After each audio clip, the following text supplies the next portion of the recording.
അപ്പോൾ ആദ്യം ഞാൻ ആ പണി എന്താണെന്ന് നിങ്ങൾക്കൊന്ന് കാണിച്ചു തരാം. നിങ്ങളത് നോക്കിയിട്ട് എന്താണ് സംഭവം എന്ന് നിങ്ങൾക്ക് അറിയാമെങ്കിൽ പറഞ്ഞു തരാം. നമ്മുടെ ബൈക്കിന് എന്തോ ഒരു സൗണ്ട് കേൾക്കുന്നുണ്ട്. Welcome back to Traction 4. ഇന്ന് നമ്മുടെ അടുത്തുള്ളത് RC390 ആണ്. നമ്മുടെ ബൈക്കിന് ഒരു പണി വന്നിട്ടുണ്ട്. പക്ഷേ ആ പണിയുടെ കാരണം എന്താണെന്ന് സത്യം പറഞ്ഞാൽ എനിക്കറിയില്ല. ഞാൻ എത്രയൊക്കെ നോക്കിയിട്ടും അതിൻ്റെ റീസൺ കണ്ടുപിടിക്കാൻ പറ്റുന്നില്ല. അപ്പോൾ ഇന്ന് നമ്മൾ ആ ഒരു റീസൺ കണ്ടുപിടിക്കാൻ പോവുകയാണ്. അതിനു മുമ്പ് ഞാൻ നിങ്ങൾക്ക് സംഭവം എന്താണെന്ന് കാണിച്ചു തരാം. നിങ്ങൾക്ക് ആർക്കെങ്കിലും അത് കണ്ടുപിടിക്കാൻ പറ്റുന്നുണ്ടെങ്കിൽ താഴെ പറയുക. ഇത് ശരിക്കും പറഞ്ഞാൽ ഒരു ഭീകരമായിട്ടുള്ള പണിയൊന്നുമല്ല. വേണം എന്നുണ്ടെങ്കിൽ എനിക്ക് കണ്ടില്ല എന്ന് നടിക്കാൻ പറ്റുന്ന ഒരു പണിയായിരുന്നു. പക്ഷേ നിങ്ങളിൽ എത്ര പേര് എന്നെ പോലെ ചിന്തിക്കുന്നവരുണ്ടെന്ന് എനിക്കറിയില്ല. നമ്മുടെ വണ്ടിയിൽ ഒരു ചെറിയൊരു എന്തെങ്കിലും ഒരു പണിയുണ്ടെന്ന് അറിഞ്ഞു കഴിഞ്ഞാൽ നമുക്ക് ഒരു ഉറക്കമില്ലാത്ത പോലെയാണ്. സോ ഞാൻ എൻ്റെ വണ്ടിയിൽ ഒരു പണി പോലും ഇല്ലാതെ എപ്പോഴും ക്ലീൻ ആയിട്ട് കയ്യിലിരിക്കണം എന്ന് ആഗ്രഹിക്കുന്ന ഒരാളാണ്.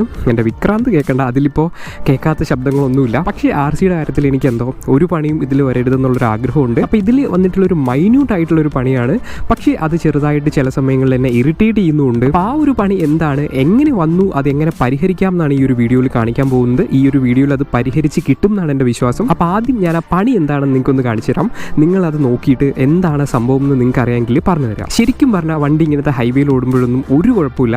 പക്ഷേ നമ്മൾ ചെറിയ ചെറിയ കട്ടറുകളിൽ കയറുന്ന ടൈമിൽ ഈ ഒരു ഫ്രണ്ട് പോർഷനിൽ നിന്ന് എവിടെ നിന്നോ ഒരു മെറ്റലിൽ തട്ടുന്ന പോലത്തെ ഒരു സൗണ്ട് വരുന്നുണ്ട്. ഒരു ടിക് ടിക് ടിക് എന്ന് പറഞ്ഞൊരു സൗണ്ട്. അത് കുറച്ചൊന്ന് നോർമലായിട്ടുള്ള റോഡിൽ കൂടെയൊക്കെ ഓടിക്കുമ്പോൾ കുഴപ്പമില്ല. ഈ ഒരു ഹൈവേയിലൊന്നും നമ്മളത് ശ്രദ്ധിക്കുക പോലുമില്ല. പക്ഷേ ഇങ്ങനെയുള്ള കുഞ്ഞു കുഞ്ഞു റോഡിൽ ചെറിയ ചെറിയ കട്ടറിൽ കയറുമ്പോൾ ഒരു ടിക് ടിക് എന്ന് പറഞ്ഞിട്ട് സൗണ്ട് കേൾക്കുന്നുണ്ട്. ആ ഒരു സൗണ്ട് ഞാൻ നിങ്ങൾക്ക് ആദ്യം കേൾപ്പിച്ച് തരാം. നിങ്ങളൊന്ന് കേട്ട് നോക്കിയിട്ട് അത് എവിടെ നിന്ന് വരുന്നു നിങ്ങൾ തന്നെ പറയാം. നമ്മൾ ഇതുപോലെ വണ്ടിയിൽ കയറിയിട്ട് നമ്മളിങ്ങനെ ആക്കുമ്പോൾ ഒരു സൗണ്ട് വരുന്നുണ്ട്. അതായത്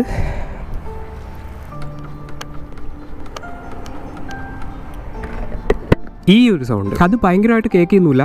ഹെൽമെറ്റ് കൂടി വെച്ച് കഴിഞ്ഞാൽ ഒരിക്കലും കേൾക്കാൻ പറ്റില്ല. പക്ഷേ എനിക്ക് എൻ്റെ വണ്ടിയിൽ ചെറിയൊരു പണി വന്നാൽ പോലും, അല്ലെങ്കിൽ ഒരു അപശബ്ദം കേട്ടാൽ പോലും എന്തുകൊണ്ട് അത് സംഭവിക്കുന്നു എന്നുള്ളൊരു റീസൺ അറിയണം, എന്നിട്ട് അത് പരിഹരിക്കണം എന്ന് ആഗ്രഹമുണ്ട്. എന്തായിരുന്നാലും എൻ്റെ ഒരു അനുമാനം പറഞ്ഞുതരാം. ഒന്നിൽ ഈ ഒരു പോർഷനിൽ എവിടെയോ എന്തോ ഒരു നട്ടോ എന്തോ വാഷറോ എന്തോ ഇളകി കിടക്കുന്നുണ്ട്. അതാണ് ഈ കിടന്ന് ടക്ക് ടക്ക് അടിക്കുന്നത്. ഏറ്റവും കൂടുതൽ സാധ്യതയുള്ള സാധനം എന്ന് പറയുന്നത് നിങ്ങളിൽ നല്ലൊരു ശതമാനം പേര് ഇപ്പോൾ പറഞ്ഞിട്ടുണ്ടായിരിക്കും. ഈ ഒരു കോൺസെപ്റ്റിൻ്റെ ആ ഒരു ബെയറിംഗ് എന്ന് കേൾക്കുന്ന സൗണ്ടാണ് ഈ ടിക് ടിക് ടിക് എന്നും പറഞ്ഞ് കേൾക്കുന്നത്. പക്ഷേ ഞാൻ ഈ ബൈക്കിൻ്റെ ബെയറിംഗ് മാറ്റിയതാണ്. ബെയറിംഗ് വലിയ ചിലവുള്ള സാധനമൊന്നുമല്ല. അത് ഇടാനുള്ളൊരു ബുദ്ധിമുട്ട് മാത്രമേ ഉള്ളൂ. ഭയങ്കര കോസ്റ്റ്ലി ആയിട്ടുള്ള സാധനമൊന്നുമല്ല. പക്ഷേ ഞാൻ ശ്രദ്ധിച്ചൊരു കാര്യമുണ്ട്. നമ്മുടെ സസ്പെൻഷൻ്റെ, അതായത് ഈ ഫ്രണ്ട് ഫോർക്കിൻ്റെ ആ ഒരു മൂവ്മെൻറ്റ് കുറച്ച് ടൈറ്റാണ്. അതായത് എൻ്റെ ഫ്രണ്ട് ഫോർക്ക് ഭയങ്കര ടൈറ്റായിട്ടിരിക്കുകയാണ്. അപ്പോൾ നിങ്ങളും നിങ്ങളുടെ ബൈക്കിൽ ശ്രദ്ധിക്കേണ്ട ഒരു കാര്യമാണ്, നിങ്ങളുടെ സസ്പെൻഷൻ, അതായത് ഫോക്സിൽ ഒരു മൂവ്മെൻറ്റ് കുറവാണെന്നുണ്ടെങ്കിൽ, അല്ലെങ്കിൽ ഇത് ടൈറ്റായിട്ടിരിക്കുകയാണെന്നുണ്ടെങ്കിൽ അത് നേരെ എഫക്റ്റ് ചെയ്യാൻ പോകുന്നത് നിങ്ങളുടെ ബിയറിങ്ങിലായിരിക്കും. അപ്പോൾ എൻ്റെ സസ്പെൻഷൻ ടൈറ്റാണ്. അപ്പോൾ അതിൻ്റെ ഒരു എഫക്റ്റ് ആയിരിക്കും നമ്മുടെ പുതിയ ബിയറിങ്ങിൽ അടിച്ചിട്ടുള്ളത്. അതുകൊണ്ട് തന്നെ ബിയറിങ് കംപ്ലൈൻറ്റ് ആവാനുള്ള സാധ്യതയുണ്ട്. അപ്പോൾ അതായിരിക്കാം ഈ പറയുന്ന ആ ഒരു ടക് ടക് സൗണ്ടിൻ്റെ കാരണക്കാരൻ എന്ന് പറയുന്നത്. പിന്നെ എൻ്റെ ബൈക്കിലുള്ള ഒരു പണിയാണ്, നിങ്ങൾക്ക് ഇവിടെ കാണാൻ പറ്റുമായിരിക്കും. ഏകദേശം അല്ല, ടയർ തീർന്നു. പുതിയ ടയർ വന്നുകൊണ്ടിരിക്കുകയാണ്. അത് വരുന്നവരെ എനിക്കിതിട്ട് ഓടിക്കുക എന്നതല്ലാതെ വേറെ നിർവാഹമില്ല. അപ്പോൾ അത് നമുക്ക് മാറ്റാം. അപ്പോൾ നേരെ നമ്മൾ ഷോറൂമിൽ പോവും. നമ്മൾ ഈ പറഞ്ഞത് തന്നെയാണോ കാരണം, അല്ലെങ്കിൽ വേറെ എന്തെങ്കിലും കാരണം ഈ ബൈക്കിൻ്റെ ഈ ഒരു സൗണ്ടിൽ വരുന്നുണ്ടോ? കുറേ RCക്ക് ഈ ഒരു സൗണ്ട് വരുന്നുണ്ട്. അപ്പം നിങ്ങളുടെ ബൈക്കിനും ഈ ഒരു സൗണ്ട് ഉണ്ട്, അല്ലെങ്കിൽ ഭാവിയിൽ നിങ്ങളുടെ ബൈക്കിലും ഇങ്ങനത്തെ സൗണ്ടൊക്കെ വരാനുള്ള സാധ്യതയുണ്ട്. അപ്പോൾ അത് എങ്ങനെ പരിഹരിക്കാം, എന്തായിരിക്കും ഇതിൻ്റെ കാരണം എന്നുള്ളത് നമുക്ക് ഈ ഒരു വീഡിയോയിലൂടെ നോക്കാം. നമുക്ക് ആദ്യം ഈ ബൈക്കുമായിട്ട് KTM ഷോറൂമിലോട്ട് പോകാം. ബാക്കിയുള്ള കാര്യങ്ങൾ നമുക്ക് ഓടിച്ചുകൊണ്ട് സംസാരിക്കാം. ഷോറൂം എത്തുന്നവരെ നമ്മുടെ ടയർ, ഷോറൂമിൽ പോയിട്ട് വീട്ടിലെത്തുന്നവരെ ഈ ടയർ ലാസ്റ്റ് ചെയ്യുമെന്നുള്ളൊരു ടെൻഷൻ മാത്രമേ ഉള്ളൂ. അപ്പോൾ നമുക്ക് നേരെ ഷോറൂമിലോട്ട് പോകാം. എന്നിട്ട് അവിടെ ചെന്നിട്ട് നമുക്ക് അവരുമായിട്ട് ഡിസ്കസ് ചെയ്തതിന് ശേഷം എന്താണ് റിയൽ ആയിട്ടുള്ള കാരണം എന്നുള്ളത് കണ്ടുപിടിക്കാം. എന്നിട്ട് നമുക്ക് വേണ്ട ഈ ഒരു പ്രശ്നം കംപ്ലീറ്റ് ആയിട്ടും പരിഹരിക്കാം. ഓക്കെ,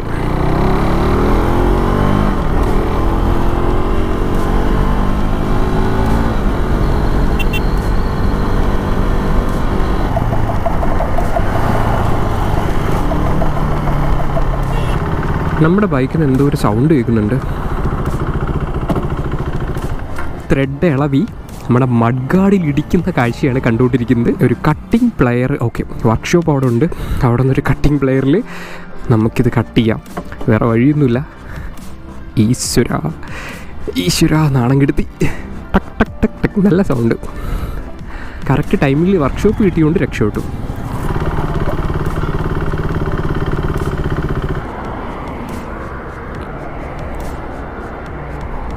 ഇങ്ങനെയുള്ളൊരു ടയറിട്ട് ഓടിക്കേണ്ട? അത്രയും ദാരിദ്ര്യമായോ മനുഷ്യ നിങ്ങൾ ചോദിക്കുന്നുണ്ടായിരിക്കും. സത്യം പറഞ്ഞാൽ ബൈക്ക് എടുക്കലില്ലായിരുന്നു.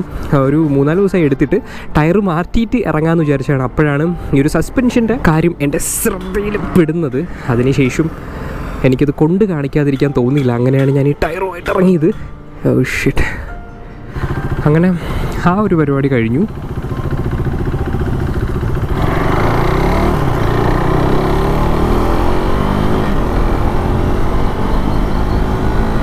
ഞാൻ ഒട്ടും പ്രതീക്ഷിച്ചില്ല ഇങ്ങനൊരു പരിപാടി വരുമെന്ന്. അപ്പോൾ നേരെ KTM ഷോറൂമിലോട്ട് പോവാം. എന്നിട്ട് അവിടെ ചെന്നിട്ട് നമുക്ക് ബാക്കിയുള്ള കാര്യങ്ങളൊക്കെ നോക്കാം. അതിനുശേഷം എത്രയും പെട്ടെന്ന് തന്നെ ടയർ മാറണം, അല്ലാതെ വേറെ ഒരു നിവൃത്തിയില്ല. ടയർ ആക്ച്വലി വന്നുകൊണ്ടിരിക്കുകയാണ്, എൻ്റെ കയ്യിലോട്ട് വന്നിട്ടില്ല. വന്നാൽ അപ്പോൾ തന്നെ നമ്മൾ ചേഞ്ച് ചെയ്യും. അപ്പോൾ ഇനി നമ്മുടെ കാര്യങ്ങളിലോട്ട് പോകാം. ഒരു പ്രധാനപ്പെട്ട കാര്യം പറഞ്ഞു തന്നില്ല. എങ്ങനെയാണ് ഈ സസ്പെൻഷൻ നമ്മൾ നോക്കാതിട്ടിരുന്ന ബെയറിംഗ് പോകുമെന്ന് പറയുന്നതിൻ്റെ കാരണം എന്താണെന്ന് ഞാൻ പറഞ്ഞു തന്നില്ല. നമ്മുടെ വണ്ടിയുടെ മെയിൻ ഷാസിയുടെ ഈ ഒരു പോയിന്റിലാണ് നമ്മുടെ ഹാൻഡിൽ ബാർ കണക്ട് ചെയ്ത് വെച്ചിരിക്കുന്നത്. അത് കണക്ട് ചെയ്ത് വെച്ചിരിക്കുന്നത് താഴെയും മുകളിലായിട്ട് 2 ബെയറിങ്ങിലാണ്, ബാൾ ബെയറിങ്ങിലാണ് കണക്ട് ചെയ്ത് വെച്ചിരിക്കുന്നത്. അതായത് ഈ ഫോട്ടോയിൽ കാണുന്ന സാധനം. അപ്പോൾ ഒന്നുകൂടി തെളിച്ച് പറഞ്ഞാൽ നമ്മുടെ ബൈക്കിൻ്റെ വളരെ ഇമ്പോർട്ടൻ്റ് ആയിട്ടുള്ള അല്ലെങ്കിൽ ഇമ്പാക്ട് എടുക്കുന്ന ഒരു പോയിന്റാണ് ഈ പറയുന്ന ഈ ഒരു ബെയറിങ്ങുകൾ രണ്ടും. അപ്പോൾ ഈ ഒരു ഇമ്പാക്ട് എവിടെ നിന്ന് വരുന്നു എന്ന് ചോദിച്ചു കഴിഞ്ഞാൽ, ഈ തറയിൽ നിന്ന് വരുന്ന ഇമ്പാക്ട് ഫുള്ള് നമ്മുടെ സസ്പെൻഷൻ എടുത്തതിന് ശേഷം ബാക്കി വരുന്ന അടിയും കാര്യങ്ങളും നേരെ കിട്ടുന്നത് നമ്മുടെ ഈ പറയുന്ന ബെയറിങ്ങിലോടാണ്. അപ്പോൾ ഈ സസ്പെൻഷൻ ഓക്കെ അല്ല, കറക്റ്റിന് ഷോക്ക് അബ്സോർബ് ചെയ്തില്ല എന്നുണ്ടെങ്കിൽ ആ അടി കംപ്ലീറ്റ് കിട്ടാൻ പോകുന്നത് ഈ പറയുന്ന ബെയറിങ്ങിലോടായിരിക്കും. എൻ്റെ വണ്ടിയുടെ കാര്യത്തിൽ സസ്പെൻഷൻ കുറച്ചൊന്ന് സ്റ്റിഫായിട്ടിരിക്കുകയാണ്. അപ്പോൾ അത്രയും സ്റ്റിഫ് ആയതുകൊണ്ടായിരിക്കാം ഈ പറഞ്ഞ ഇടിയും കാര്യങ്ങളൊക്കെ എൻ്റെ പുതിയ ബെയറിങ്ങിനെ എഫക്ട് ചെയ്തത്. അതുകൊണ്ടായിരിക്കാം ഈ ഒരു സൗണ്ട് വന്നിട്ടുണ്ടാവുക. ഇനി ഇതും അല്ല വേറെ എന്തെങ്കിലും കാരണങ്ങൾ ആ ഒരു പോയിന്റിൽ സൗണ്ട് വരാനായിട്ടുണ്ടോ എന്നുള്ളത് നമുക്ക് ഷോറൂമിൽ ചെന്നിട്ട് മാത്രമേ അറിയാൻ പറ്റുള്ളൂ. അപ്പോൾ ഇനി നമുക്ക് KTM ഷോറൂമിൽ പോയിട്ട് ബാക്കിയുള്ള കാര്യങ്ങൾ കാണാം. അങ്ങനെ നമ്മൾ ഷോറൂമിലെത്തി. അതിനുശേഷം അവരെ കണ്ട് നമ്മൾ കാര്യം എന്താണെന്ന് പറഞ്ഞ് മനസ്സിലാക്കി. ശരിക്കും നമ്മുടെ ബൈക്കിൻ്റെ പ്രോബ്ലം എന്താണെന്ന് അവരെ പറഞ്ഞ് മനസ്സിലാക്കി. അതിനുശേഷം ആസ് യൂഷ്വൽ അവർ ബൈക്ക് ഓടിച്ചു നോക്കി. അപ്പോൾ അവർക്കും ഏകദേശം കാര്യം എന്താണെന്ന് മനസ്സിലായി. പിന്നെ അവർ ബെയറിംഗ് എന്നാണ് മാറ്റിയതെന്ന് ചോദിച്ചു. ഞാൻ പറഞ്ഞു പുതിയ ബെയറിംഗ് ആണ് കിടക്കുന്നത്. സോ ഇത്രയും ചെറിയ ടൈമിൽ ബെയറിംഗ് കംപ്ലൈൻറ്റ് ആവാനുള്ള സാധ്യതയില്ല. അതുകൊണ്ട് തന്നെ അവരുടെ ശ്രദ്ധ പോയത് സസ്പെൻഷനിലോട്ടാണ്. ഇനി സസ്പെൻഷനിൽ നിന്നാണോ ഈ സൗണ്ട് കേൾക്കുന്നതെന്ന് അറിയണം എന്നുണ്ടെങ്കിൽ നമ്മളെ സസ്പെൻഷൻ 2 ഊരണം. അതായത് 2 സസ്പെൻഷൻ ട്യൂബും ഊരിയെടുക്കണം. അങ്ങനെ ഞാനും ഓക്കെ സസ്പെൻഷൻ ഊരാനുള്ള നടപടികൾ തുടങ്ങാൻ പറഞ്ഞു. അങ്ങനെ നമ്മുടെ ബൈക്കിനെ പെഡോക്കിലേക്ക് കയറ്റി ആസ് യൂഷ്വൽ ഫെയറിങ്ങും കാര്യങ്ങളൊക്കെ അഴിച്ചു മാറ്റി.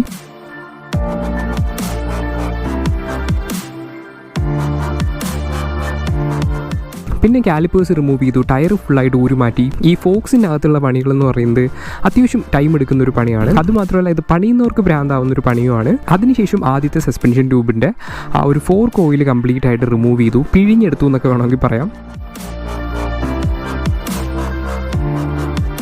4 കോയിലിന് ഒരു കുഴപ്പമില്ല, പുതിയ 4 കോയിലാണ് കിടക്കുന്നത്. അധികം നിറവ്യത്യാസവും കാര്യങ്ങളൊന്നും വന്നിട്ടില്ല. അതിനുശേഷം സസ്പെൻഷൻ്റെ ആ ഒരു പമ്പ് റിമൂവ് ചെയ്തപ്പോഴാണ് ശരിക്കുള്ള പ്രശ്നം നമുക്ക് മനസ്സിലായത്. നിങ്ങൾ ഈ കാണുന്ന ഈ ഊരിയെടുക്കുന്ന സാധനത്തിലാണ് ശരിക്കുള്ള പ്രശ്നമുള്ളത്. പ്രശ്നം ഞാൻ വിചാരിച്ചതിനെക്കാട്ടിയൊക്കെ വളരെ വളരെ ചെറുതാണ്. ഒരു ചെറിയൊരു ലൂസ് കോണ്ടാക്ട് അല്ലെങ്കിൽ ഒരു ലൂസ് കണക്ഷനാണ് എന്നെ ഈ ഷോറൂം വരെ എത്തിച്ചത്. അതായത് നിങ്ങൾ ഈ കാണുന്ന അടിയിലെ ഈ ഒരു റിങ് അത് ഇച്ചിരി ലൂസായിട്ടാണ് ഇരിക്കുന്നത്. അതായത് ജസ്റ്റ് ഇങ്ങനെ കൈ കൊണ്ട് ടൈറ്റ് ചെയ്ത് കൊടുത്താൽ മതി. കൈ കൊണ്ടല്ല, ആ ഒരു ടൂൾ കൊണ്ട് ടൈറ്റ് ചെയ്ത് വെക്കേണ്ട ഒരു സാധനം ചെറുതായിട്ട് ലൂസായിട്ടിരിക്കുമായിരുന്നു. ഇത് ലൂസായിട്ടിരുന്നുകൊണ്ടാണ് സസ്പെൻഷൻ നമ്മൾ കട്ടറിൽ കയറുന്ന ടൈമിൽ സസ്പെൻഷൻ മൂവ് ചെയ്യുമ്പോൾ ഇതിന്ന് കേൾക്കുന്ന സൗണ്ടാണ് ഒരു ടിക് ടിക് ടിക് സൗണ്ടായിട്ട് കേട്ടത്. അപ്പോൾ ഈ ട്യൂബിൽ മാത്രമാണോ അതോ മറ്റേ ട്യൂബിലും ഈ ഒരു പ്രോബ്ലം ഉണ്ടോ എന്ന് അറിയാനായിട്ട് ഈ ട്യൂബ് ടൈറ്റ് ചെയ്ത് പഴയതുപോലെ റീസെറ്റ് ചെയ്തതിന് ശേഷം നമുക്ക് രണ്ടാമത്തെ ട്യൂബും അഴിച്ചു നോക്കണം.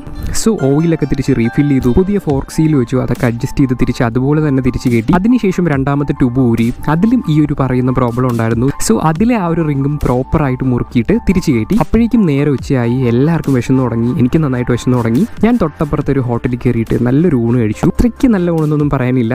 ഈ കാണുന്ന അച്ചാർ അടിപൊളിയായിരുന്നു. അത് മാത്രം വെച്ചിട്ട് വേണമെങ്കിൽ ചോറ് ഫുള്ള് തിന്നാം. അപ്പോൾ ഇതൊരു ഫുഡ് വ്ളോഗല്ല, നമുക്ക് നമ്മുടെ കാര്യത്തിലോട്ട് പോകാം. ഞാൻ ഫുഡൊക്കെ അടിച്ച് തിരിച്ച് ചെന്നപ്പോഴേക്കും നമ്മുടെ ബൈക്ക് ഓൾമോസ്റ്റ് സെറ്റ് ആയിട്ടുണ്ട്. അതിനുശേഷം നമ്മുടെ ബ്രേക്ക് പാഡ് തീർന്നിരിക്കുന്നുണ്ട്, അതുകൂടി ചേഞ്ച് ചെയ്യാൻ ഞാൻ പറഞ്ഞു. അതും അവർ പ്രോപ്പറായിട്ട് ചേഞ്ച് ചെയ്ത് തന്നു. സോ ഫൈനൽ ലൂബിങ്ങും കഴിഞ്ഞ് ബൈക്ക് ടെസ്റ്റ് ഡ്രൈവ് ചെയ്യാനായിട്ട് കൊണ്ടുപോയി. സത്യമായിട്ട് നമ്മുടെ ബൈക്ക് ഈ ഒരു കംപ്ലൈൻ്റ് എന്നും പറഞ്ഞ് നമ്മളിങ്ങനെ പെഡോക്ക് സ്റ്റാൻഡിലൊക്കെ കയറ്റി വയ്ക്കുമ്പോൾ ഒരുമാതിരി ICU വാർഡിന് വെളിയിൽ നിൽക്കുന്ന പോലത്തെ ഒരു ടെൻഷനാണ്. അത് നിങ്ങളിൽ എത്ര പേർക്കുണ്ടെന്ന് എനിക്കറിയില്ല, പക്ഷേ എനിക്ക് അങ്ങനെ ഒരു ടെൻഷനുണ്ട്. നമ്മുടെ ബൈക്ക് ഇങ്ങനെ സർവീസ് സ്റ്റേഷനിൽ ഇങ്ങനെ കയറ്റിയൊക്കെ വയ്ക്കുമ്പോൾ നമ്മൾ ബ്ലഡ് ടെസ്റ്റിനൊക്കെ കൊടുത്തിട്ട് മാരകമായിട്ടുള്ള അസുഖം ഉണ്ടോ എന്ന് അറിയാൻ വേണ്ടി നിൽക്കുന്ന പോലെയാണ്. അപ്പോൾ അങ്ങനെ നമ്മുടെ ബൈക്കിൻ്റെ ആ ഒരു പ്രോബ്ലം കംപ്ലീറ്റ് ആയിട്ടും പോയി കിട്ടി. ഞാനും അതിനുശേഷം എടുത്ത് ടെസ്റ്റ് ഡ്രൈവ് ചെയ്ത് നോക്കി. ആ ഒരു ടക്ക് ടക്ക് എന്ന് പറയുന്ന സൗണ്ട് ഇപ്പോൾ ഫുള്ളായിട്ട് പോയിട്ടുണ്ട്. So very happy. അവർക്കെല്ലാവർക്കും ടാറ്റ കൊടുത്തിട്ട് നമ്മൾ നമ്മുടെ ബൈക്കുമായിട്ട് തിരിച്ച് വീട്ടിലേക്ക് പോവുകയാണ്.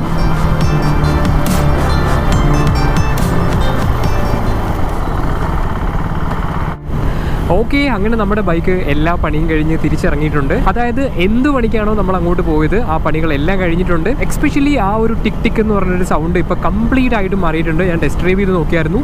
ഇപ്പോൾ ആ ഒരു സൗണ്ട് നമ്മുടെ ബൈക്കിലില്ല. അത് എന്തിൻ്റെ സൗണ്ട് ആയിരുന്നു എന്ന് വെച്ചാൽ ഞാൻ ഓൾറെഡി പറഞ്ഞു. ആ ഒരു എന്താ പറയുക, ആ ഒരു സസ്പെൻഷൻ ട്യൂബ് എന്ന് കേൾക്കുന്ന ഒരു സൗണ്ട് ആയിരുന്നു. സസ്പെൻഷൻ പമ്പിൻ്റെ ആ ഒരു പോർഷനിലുള്ള ഒരു സാധനം ലൂസായിട്ടിരിക്കുമായിരുന്നു രണ്ട് ട്യൂബിലും. ആ ഒരു സാധനം ലൂസായിട്ടിരുന്നുകൊണ്ട് തന്നെ അതിങ്ങനെ സസ്പെൻഷൻ മൂവ് ചെയ്യുന്നതിനനുസരിച്ച് അതിൽ നിന്ന് ഒരു ടക് ടക് സൗണ്ട് വരുമായിരുന്നു. ഞാൻ വിചാരിച്ചത് ബെയറിംഗ് എന്നാണെന്നാണ്. ഒട്ടുമിക്ക സമയത്തും സസ്പെൻഷൻ ടൈറ്റ് ആയിട്ട് അല്ലെങ്കിൽ സസ്പെൻഷൻ ഇങ്ങനെ സ്റ്റിഫായിട്ട് ഭയങ്കരമായിട്ട് ഓവർ സ്റ്റിഫായിട്ട് ഇരുന്ന് അത് പിന്നെ നമ്മൾ കൊണ്ടുപോയി വർക്ക് ചെയ്യാതിരുന്ന് കഴിഞ്ഞാൽ അത് ഇട്ടുകൊണ്ട് ഓടിച്ചു കഴിഞ്ഞാൽ ക്രമേണ നമ്മുടെ ബിയറിങ്ങിനും കാര്യങ്ങൾക്കൊക്കെ പണി തന്ന് ബിയറിംഗിൽ നിന്നും അത്യാവശ്യം സൗണ്ട് കേൾക്കും. അപ്പോൾ ഞാൻ വിചാരിച്ചത് അതായിരിക്കും എന്നാണ്. പക്ഷേ അവരത് ഒറ്റയടിക്ക് തന്നെ മനസ്സിലാക്കി അത് സസ്പെൻഷനിൽ നിന്ന് വരുന്ന സൗണ്ടാണ്, ബിയറിംഗിൽ നിന്ന് വരുന്ന സൗണ്ട് അല്ല എന്ന് അവർക്ക് മനസ്സിലായി. അങ്ങനെ നമ്മുടെ സസ്പെൻഷനൊക്കെ ഇളക്കി അവർ ഫുള്ള് പണിഞ്ഞിട്ടുണ്ട്. പിന്നെ ഞാൻ പറഞ്ഞല്ലോ നമ്മുടെ ബ്രേക്ക് പാഡ്സ് മാറിയിട്ടുണ്ട്. അങ്ങനെ അല്ലറ ചില്ലറ പണികളെല്ലാം കൂടി ചെയ്ത് നമ്മുടെ ബൈക്ക് ഇപ്പോൾ അത്യാവശ്യം പവർഫുൾ ആയിരിക്കുകയാണ്. സോ ഞാൻ എഗെയിൻ പോയിട്ടുള്ളത് കൊട്ടാരക്കര KTM അവിടെ തന്നെ വീണ്ടും പോയത്. എൻ്റെ കഴിഞ്ഞ പ്രാവശ്യത്തെ വർക്ക് ഒരു പണിയും വന്നിട്ടില്ല. അതിപ്പോഴും ബൈക്കിൻ്റെ ആ ഒരു സ്റ്റാർട്ടിംഗ് പ്രോബ്ലം എനിക്ക് എങ്ങും ഫീൽ ചെയ്തിട്ടില്ല. അപ്പോൾ അവരുടെ അടുത്ത് തന്നെ വീണ്ടും കാണിക്കാനുള്ളൊരു ട്രസ്റ്റ് തോന്നി. അങ്ങനെയാണ് കാണിച്ചത്. അവർ ഒറ്റയടിക്ക് തന്നെ അത്യാവശ്യം എല്ലാം ശരിയാക്കി തന്നു. So again thank you so much. അപ്പോൾ ഇനി നിങ്ങൾ ചിലർ ചോദിക്കുന്നുണ്ടായിരിക്കും ടോട്ടൽ എത്ര രൂപയായി എന്നുള്ളത്. ഒരുപാട് എക്സ്പെൻസ് ഒന്നും ആയിട്ടില്ല. ഒരു 2000 രൂപയോ അത്രയും കണ്ട് ആയിട്ടുള്ളൂ. അവർ ഓരോ ട്യൂബ് അഴിക്കുന്നതിനും അനുസരിച്ചാണ് അവർ ലേബർ കോസ്റ്റ് ചെയ്തത്. ഏകദേശം ഈ ട്യൂബൊക്കെ അഴിച്ചെടുക്കാനായിട്ട് എനിക്ക് തോന്നുന്നു ഒരു 800 രൂപയോ 1000 രൂപയ്ക്ക് താഴെ മാത്രമേ ആയുള്ളൂ. ബ്രേക്ക് പാഡ്സ് ലേബർ ഉൾപ്പെടെ എനിക്ക് തോന്നുന്നു 500 600 അത്രയും കണ്ട് ആയിട്ടുള്ളൂ എന്ന് തോന്നുന്നു. അതിന് താഴെയാണെന്ന് തോന്നുന്നു. ഞാൻ ബില്ല് നോക്കിയില്ല. പിന്നെ അല്ലറ ചില്ലറ ടോപ്പപ്പിങ് കാര്യങ്ങളൊക്കെ ഉണ്ടായിരുന്നു. അപ്പോൾ എല്ലാം കൂടി ഒരു 2000 രൂപ ആ ഒരു റേഞ്ചിൽ മാത്രമാണ് ആയത്. അപ്പോൾ നിങ്ങളുടെ ബൈക്കിനും ഇതുപോലെ സൗണ്ട് ഉണ്ടെന്നുണ്ടെങ്കിൽ ഭൂരിഭാഗം ചാൻസും കൂടുതലും ഈ പറയുന്ന ബിയറിംഗിൽ നിന്ന് വരുന്നതാവാനാണ് സാധ്യത കൂടുതലുള്ളത്. ഇങ്ങനെ സസ്പെൻഷനിൽ നിന്ന് വരുന്നതാവാനുള്ള സാധ്യത വളരെ കുറവാണ്. പിന്നെ നമ്മുടെ കേരളത്തിലെ റോഡുകളും അത്യാവശ്യം ഈ ബിയറിംഗ് ഒക്കെ സെയിൽ ചെയ്യുന്നവർക്കൊക്കെ അത്യാവശ്യം നല്ല ലാഭം ഉണ്ടായി കൊടുക്കുന്ന റോഡാണ്. ഈ ഒരു റോഡിൽ കൂടെ ഓടിച്ചു കഴിഞ്ഞാൽ അതിന് ഏത് ബൈക്കായിരുന്നാലും കുണ്ടും കുഴിയിലൊക്കെ ഇറങ്ങി നമ്മുടെ ബൈക്കിൻ്റെ ബിയറിങ്ങും കാര്യങ്ങളൊക്കെ കംപ്ലൈൻ്റ് ആവും. അപ്പോൾ അത് സ്വാഭാവികമായിട്ടുള്ള കാര്യമാണ്. നമ്മുടെ ബൈക്കിന് എന്ത് പണി വന്നാലും എന്തൊക്കെ ഇതിൽ ചെയ്താലും അതൊക്കെ നിങ്ങളെ കാണിക്കും എന്ന് ഞാൻ പണ്ടേ പറഞ്ഞിട്ടുണ്ടായിരുന്നു. അതുകൊണ്ടാണ് ഞാനിതൊരു വീഡിയോ ആക്കിയത്. അപ്പോൾ ഇതൊന്നും നിങ്ങൾക്ക് എന്തെങ്കിലുമൊക്കെ അറിവുകൾ കിട്ടിയെന്നാണ് എൻ്റെ ഒരു വിശ്വാസം. അപ്പോൾ ഈ ഒരു കുഞ്ഞു വീഡിയോ ഇവിടെ തീരുകയാണ്. എപ്പോഴും പറയുന്ന പോലെ അടുത്തൊരു ബൈക്കുമായിട്ട് അല്ലെങ്കിൽ അടുത്തൊരു ബൈക്കിൻ്റെ കാര്യങ്ങളുമായിട്ട് അടുത്തൊരു വീഡിയോയിൽ കാണാം. അതുവരെ signing off from this channel Traction 4. By.